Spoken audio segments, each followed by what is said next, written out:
Hello, everyone, and welcome to the Golden Astrologer Podcast. This is Deb McBride, and I am broadcasting from lovely Escazú, Costa Rica on the 12th of December, 2021, 12/12/21.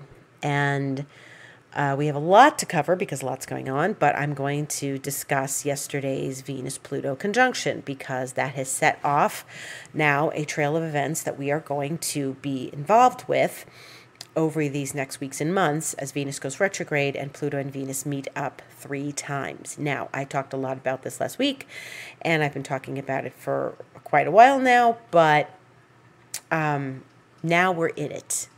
And now because we're in it, I have a very clear vision of what this is about for us, because sometimes we don't know it until it's upon us.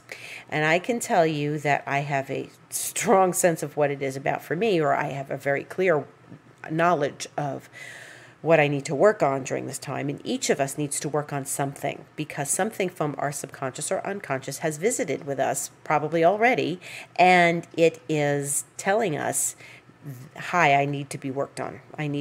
This healing needs to occur in order for us to go forward. It's probably something deep and probably something buried back into the recesses of our mind, because that's where Pluto likes us to go.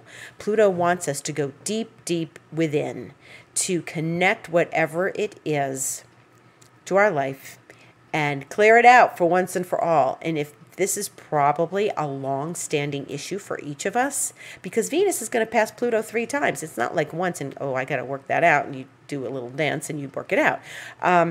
This is a deep connection to our history, our past, maybe our generational lineage, and even if it's not right on one of your planets, and it's not right on one of my planets, but it does affect some of my planets. It is at 25 degrees of Capricorn, and that is a place where each of us has in our zodiac, in our horoscope, and we need to connect with that 25 degrees of Capricorn, wherever it lands in our horoscope, and how we are connecting this to the Venus-Pluto. Venus being love, beauty, art, aesthetic, relationships, money, okay? Relationships and money. We could just call it that. And our relationship to money and what it feels like to be in relationships with people. And it could be friendships. It doesn't need to be, an intimate thing. It could be a relationship that is, friendship or parental or familial in some way, colleague. And the hard part about this is facing our own demons, because Pluto brings them up for us to see. And there may be a long-standing old pattern that you have in your life, and it has bugged you time and again. And it may have come up yesterday. I know it did for me, and I got it very clearly. And I also had some help in my life from a friend who was able to illuminate what was going on for me. And so I know the pattern very well, and I know what I need to work on in these next days and weeks and months. And so I hope without harming you, you got the same revelation. But this is a real old issue, because when something needs to be worked out 3 times, like we're working through the layers of it, and it does not mean that we are, like going to be free of it after the first time, after yesterday. We're free. It's good. It's all good. It's not. The next several times have layers of going deeper, especially the retrograde point on Christmas Day. Venus is very much in her, retrograde at that point. And it really gives us a very strong sense of, working something out and going deep, deep, deep, deep, deep in. That's what the retrograde does. So because this is a Pluto-Venus with a Venus retrograde, it's much more compounded. This isn't any old Venus retrograde, and it isn't any old, passage of Venus over Pluto. We've got some very deep issues to work through and to work out, but we're going to come out on the other side of this healed, clear, freer, healthier, emotionally healthier. And it's important to connect with what is stopping us and what that issue is, because if we go deep within, we can understand it. Now, maybe something happened for you yesterday. Things happened for me, and things were not promising until I realized what was really going on, and where my act needed to be cleaned up in my own life. And that we each have to take responsibility for our own emotional stuff. Because if it came up and you ignored it, it's going to keep coming up, especially in these next weeks and months, okay? It's going to come up again. And if you feel like you didn't get the message, I heard the message loud and clear. If you feel like you didn't understand, or it didn't come, or maybe it has yet to come, it will. Maybe it'll come tomorrow. Maybe it came today. Maybe it came Friday. But there's a quality to this that is unmistakable. Okay, it's not like we can all avoid it and just go, well, la-di-da, I don't know. No. This is a deep clearing of something deeply emotional, old pattern, and it's so important, because if we don't clear it, we project it onto others. So the only way, maybe the first time you got it, is that it's projected out and it's into your life and into your world. And if you say, why are people doing this? Why are they treating me like this? Why is someone like talking to me this way? Or why are the circumstances of my life behaving this way? What is going on? Could be anywhere. Could be love, could be money, could be relationships, could be anything, okay? Could be self. What is the pattern? What does it, where are the chimes ringing? Where are the reverberations from the inside of your core coming out? Because the inside of your core has the answer, and it's an old issue, and it wants to be healed. And this is what Pluto does. It brings up all the junk from our subconscious so we can actually heal it. And it gives us the opportunity to purge old patterns. So this is really important for each and every one of us. I encourage you to do your emotional homework, to journal, to work this through, however you are used to working through stuff. Recognizing and becoming conscious of it is very, very appropriate and good, okay? And if you are having, what I've realized is two separate things really were joined as one.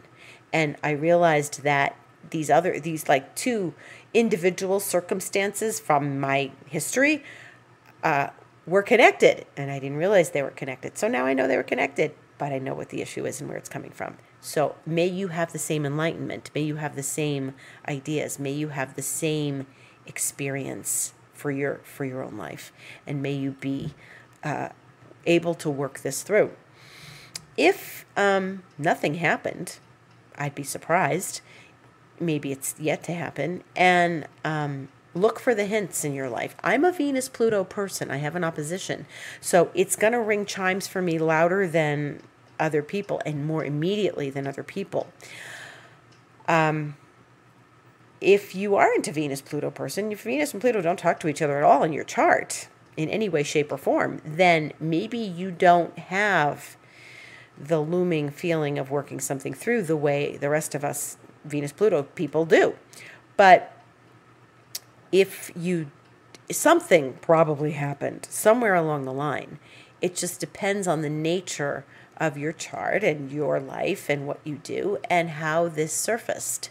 So for you, it may be something different. Maybe it wasn't such an obvious thing. Maybe it was something a little less dramatic. But Venus Pluto is high drama, man. It's just high drama, and it's a situation that people look at and go, why is this so dramatic? Why are you upset about this? What are you upset about? What? It's not a big deal. It isn't a big deal in the long term, but in the immediacy, it's very emotional, and it can be dark. And I don't mean dark like people are going to, come out of the back alleys and hit you over the head. It could be, it's more like your own subconscious is going to come out of the back alley and hit you over the head. And, healing takes time, as we know, and healing is uncomfortable. I've said it before. And this is uncomfortable. Venus and Pluto are not comfortable, even though it's a conjunction. It's a conjunction. It's a blending of the energy. It's uncomfortable. Work with it. Own it. Get connected to whatever's happening. Whatever is happening for you is important to, acknowledge and own. What you don't own gets projected out to others. Somebody's going to show up and give it to you. Somebody in your environment is going to show up and give it to you. And they're going to give you the gift, if you want to call it that, give you the gift of enlightenment and awareness of your own stuff. So while I was given the gift of enlightenment and awareness of my own stuff, because I got lots of stuff, I think that, it was for me, a slap in the face. It was a real slap in the face. So it may have felt unfair. Mine certainly felt unfair and sort of unequal to what it really was. But this is nature of Venus Pluto. It is dramatic. So it appeared dramatic. If it hits at your core, that's where you need to go. Go into that core and work it through. Work with yourself. Connect to divine principle, connect to your heart, connect to love, and connect to what the deeper you go into love. Remember, this is Venus and Pluto. Venus is about love. Pluto is about depth. The deeper you go into unconditional love, the better off you're going to be to solve this, okay? And just send unconditional love to the situation, whatever it may be. So that's my Venus-Pluto piece. I may come back a little later in this podcast, but we're going to move on for now. What I'm telling you is things are complicated, and we all need to do some homework, emotional homework. Okay, moving right along. The Sun-Neptune yesterday, that was a square, did not help. Even though where I live, it's the wee hours of the morning today, it did not help. It confused matters, and there was a lot of confusion, so causing the issues. Okay. Meanwhile, tomorrow is Monday the 13th, and 2 planets change sign tomorrow. Mars goes into Sagittarius in 5 a.m. or so, a little before 5 a.m. in Eastern time. And that's exciting because it's Mars, a fiery planet, in Sagittarius, a fire sign. And there's something to be said for this. So Mars has been at 29 Scorpio, and that's a critical degree in the horoscope because 29 Scorpio, anything at 29 degrees, as I've mentioned before, is the deepest essence of the sign. So Mars rules Scorpio, or it's the traditional ruler of Scorpio, and it gives us a deep sense of, that scorpionic energy. That's why things, coupled with a Venus-Pluto, whoo, this was hot. This was hot. Now, what's going to happen over the next few days is, yes, Mars is going to go into Sagittarius tomorrow. Do we have other planets in Sagittarius? Yes. The Sun, for one, and Mercury right now. But Mercury is the other planet that's going to change signs. So let's review this a bit. Mercury's going to go into Capricorn. So tomorrow at this time, we're going to have 2 planets having changed signs. We're going to get back to Mercury in a moment. So as one leaves Sagittarius, that would be Mercury, Mars is coming in. But the south node is in Sagittarius. It's 1 degree of Sagittarius, 1.5 degrees. And by the time we get to Tuesday, and especially Wednesday, Mars is going to be on the south node. And that is another hot aspect, okay? It's not just, Mercury whizzing by the south node. It's like we've got Tuesday and Wednesday, Mars is at the south node. And when Mars is at the south node, Mars is very, very hot. And it means that, the south node, as I've discussed before, it means that, that's sort of the vortex, and we can go down the rabbit hole. And with Mars there, oh, my goodness, we might go down the rabbit hole of anger. And anger like sometimes knows no bounds. It's just like down the rabbit hole of anger, and you just keep going, and you're spinning and you're spinning and you're spinning.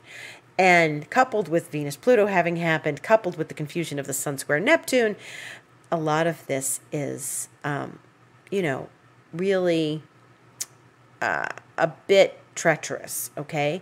Now, I don't like to use words like treacherous, but I think in this respect, it's like walking on ice. You know, when you have to walk on ice and you have to walk really, really slowly, or, they usually say walking on eggshells. Yeah, maybe it's like walking on eggshells. You got to be very, very careful.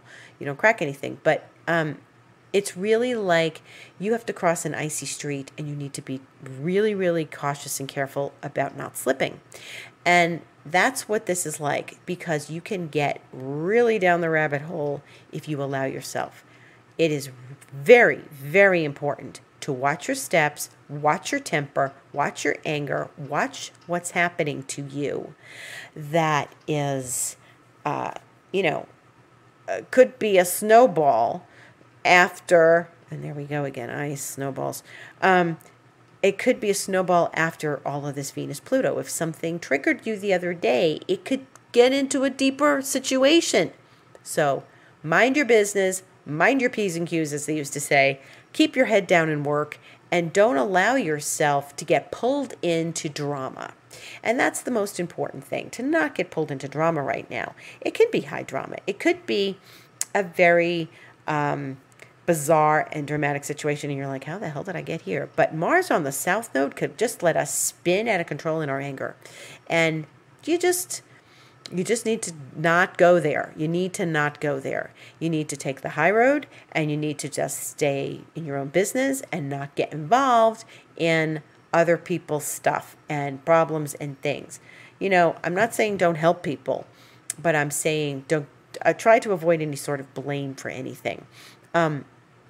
If you're like me, you thought you were doing a good thing and then you got blamed for something. So you can't help that what happened, people react the way they do. So people might be very reactive in these next few days, Tuesday, Wednesday. Let's try to not have reactivity in our own world, in our life. If you already know there's a hot situation, stay away from it. Don't go back for more. Don't go back to say, oh, and by the way, this. Don't. Just mind your business. Work on your work. Mars on the South Node could be really good exercise. Mars is always good. It's fun fire. It's good to, get into the exercise routine. Don't hurt yourself. Don't overextend yourself or stretch too much or anything. But Mars in the South Node, a good use of the energy is exercise. And I think that's a great use of Mars energy. And, I like that Mars has gone into Sag. It's good there. It's not like it's suffocated someplace. It's good in Sag. So let these few days pass. Keep moving. Do what you need to do. And, and when I say do what you need to do, like get your work done. Stay focused on the right things in your life. And don't extend yourself too much to situations that could be volatile, okay? It doesn't mean anything's going to it doesn't, some people, this will just pass and it'll be nothing. If you are a person who has Mars on the South Node and you live with this every day, this is going to ring chimes for you. And you are going to feel like, your temper might flare up. The thing we want to avoid this week is tempers flaring up, okay? It's a complicated place for Mars. It's really a place where we don't want to light a match, okay? So anything could be misconstrued right now. Anything between Venus, Pluto, because Venus and Pluto are not separating. They're together. So anything could be, set off in a moment's notice. And you don't even know how you got there. Mercury goes into Capricorn. Mercury goes into Capricorn about 1 o'clock in the afternoon Eastern time, tomorrow the 13th. And Mercury in Capricorn is reasonable. Mercury in Capricorn keeps its head. Mercury in Capricorn is focused. It does its work. It makes sure that everything gets done in order. And it's very grounded. And it doesn't allow itself to lose its head. So that's going to help us a lot. Mercury going into Capricorn. And, it is a really important thing to just stay grounded in these next few days. Giving into emotions and heat and turmoil and drama, not helpful. Not helpful. Mercury is going to keep us, in a situation where we are, doing our business and getting our work done. It's a very, I think Mercury in Capricorn is very good because it's a very supportive, structured Mercury. Our thoughts are clear. Our thoughts are not like wild all over the place.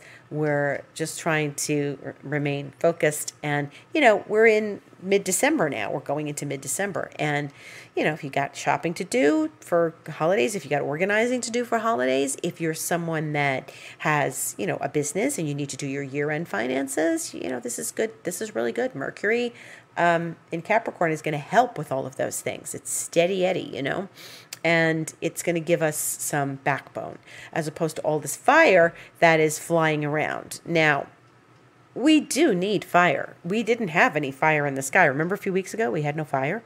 Now we have all sorts of fire. And there's a balance of elements. There's water, there's fire, there's certainly a lot of earth, and there's air. And it's good to have a balance of the four elements. Right now, as I look at this, the moon is in Aries, so that's inflammatory as well. And the moon's been in Aries since yesterday, and yeah, it's been a little inflammatory. And so the moon will move out of Aries by the time we get to Mars going over the south node, but the moon's going to be in Taurus, and it's going to be on Uranus.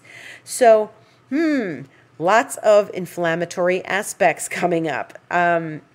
But I'm telling you, this is all avoidable. You don't need to indulge. And it's a test and it's a lesson for each of us to work with our own stuff. If your demons are seeping through because of Venus Pluto, you don't want to start yelling and pointing fingers at people because the moon is on Uranus, which is volatile, and Mars is on the south node, which can be volatile. The moon comes to Uranus every month. We don't necessarily lose our cool every month, right?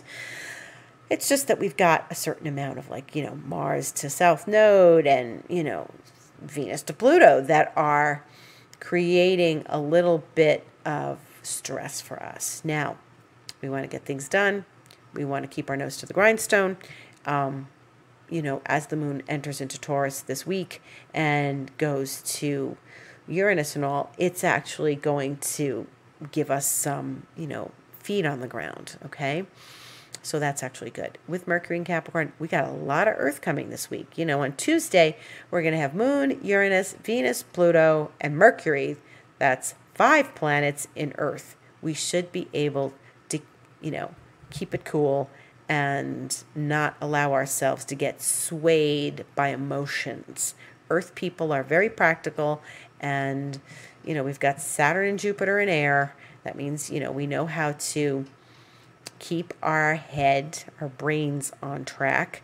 And, if people continue to needle you, maybe it's good to go for a long walk, take a little, trip around the block. I don't know if anybody's taking vacation right now. If you want to take a vacation, do that.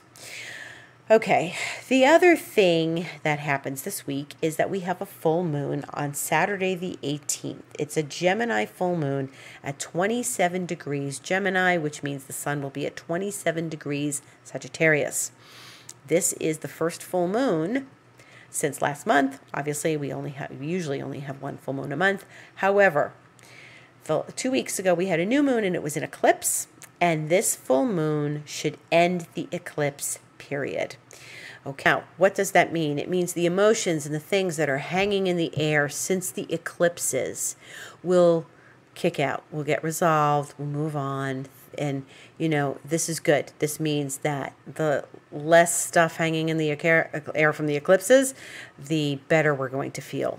This full moon occurs Eastern time, 11:36 p.m. And it's okay. It means that we're moving out of the eclipse period. The next day, the 19th, which is Sunday, the next time we meet here on this podcast, Venus will go retrograde at 5:36 a.m. Eastern Time, and Chiron will go direct at 11:33 a.m. That, to me, is something interesting. Now, they're not really in aspect because Chiron's in early, mid-Aries, and Venus is in Capricorn, but this is really something where I think it's important to pay attention when two planets make direction moves at the same time. Chiron's going direct. Chiron is where we feel wounded. And everybody has wounds. Everybody has some wound, emotional wound, etc. Chiron is in Aries, so it's moving forward in Aries, and it may tip off Venus, who's going to tell us to go within. And Chiron says, hey, I just came back from the retrograde. Here's a piece of information for you to go heal and work on. Go do this. And that's good information. Maybe Chiron coming forward really helps us and allows us to see very clearly all this subconscious stuff. The planets work together, even though they're not in aspect to each other. The shifting and the movement of each of them and their cycles gives us and allows us some good information. And we all need to be aware of our wounds. They help us heal. And we have to kind of, send an ounce of gratitude to them, because without them, we don't move forward in life. We don't clear things up and move forward. So in the meantime, so this is a lot of stuff to deal with this week. We've got, we're still hanging with Venus and Pluto. We are getting Mars and Sag, going to go to the South Node. We're dealing with Mercury going into Capricorn, helping us ground. Chiron's going to go direct. Venus is going to go retrograde. And in between, we have our regular moon cycle. So right now, the moon's in Aries, like I said, stays in Aries, goes to Taurus on the Tuesday, the 14th at 3:11 a.m. Eastern Time. It will have voided the night before, so we're not worried about running into voids during the day. It's going to stay in Taurus Tuesday, Wednesday, Thursday. It goes void at 11:08 a.m. Eastern Time, and then it goes into Gemini 3:43 p.m. Thursday the 16th, and Friday the 17th. It's going to stay in Gemini. Saturday, it goes void. Very wee hours of the morning, Sunday Eastern Time, 10:02 p.m. Pacific time. So it's 1:02 a.m. Sunday morning. So it's going to be in Gemini, Thursday, Friday, Saturday, and the full moon occurs obviously at 11:36 p.m. Saturday night Eastern Time. And that's about it. That's our week. Enough. We have a lot to ponder. We have a lot to work on. I encourage people to do their emotional homework. I encourage people to tune into my Instagram, because I give astrological updates regularly during the week. It's the Golden Astrologer. My website is thegoldenastrologer.com if you'd like a session during this incredibly interesting, fascinating, deep time. And it's thegoldenastrologer.com. You just go book online. My Twitter's at DebAstrology, and my podcast happens every Sunday. And I also do Fifth Dimension Reiki. So if you're interested in that, you can contact me, through one of the social medias or at my website, info@thegoldenastrologer.com, and connect with me about what that is and how that can help you. So on that note, I thank you all for listening. I offer much gratitude to you for being a part of my podcast. And also, thank you so much for the Instagram love. In the last couple of weeks, I have not only reached 400 followers, but it's about 430 now. And it's really a surprise how much it's growing. And I thank each and every one of you who've made that possible. So, thank you. Much gratitude, much love to everyone. I'm going to go do my emotional homework, and I hope you're doing yours too. So have a great week, and much love to everyone. Thank you for listening.